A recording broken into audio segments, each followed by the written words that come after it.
Sa mundo ng basketball, tinapos na ng PBA legend na si Jimmy Alapag ang kanyang 5 taong karera sa NBA team na Sacramento Kings. Narito ang report ni Matchpoint Millie Borja.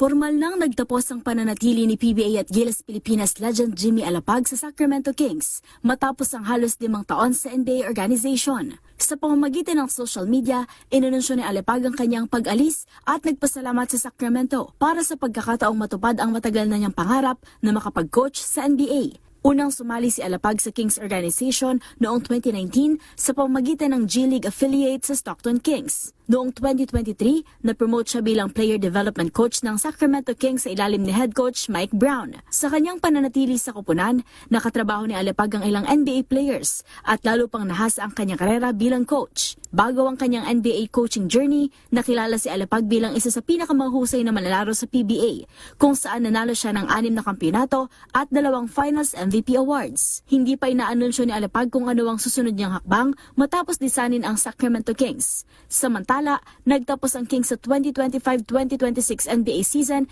na may 22-60 record, isa sa pinakamababa sa Western Conference. At yan ang mga latest updates sa mundo ng sports. Para sa MBC TV Network News, ito si Millie Borja ng DZRH TV, una sa Pilipinas, una sa Pilipino.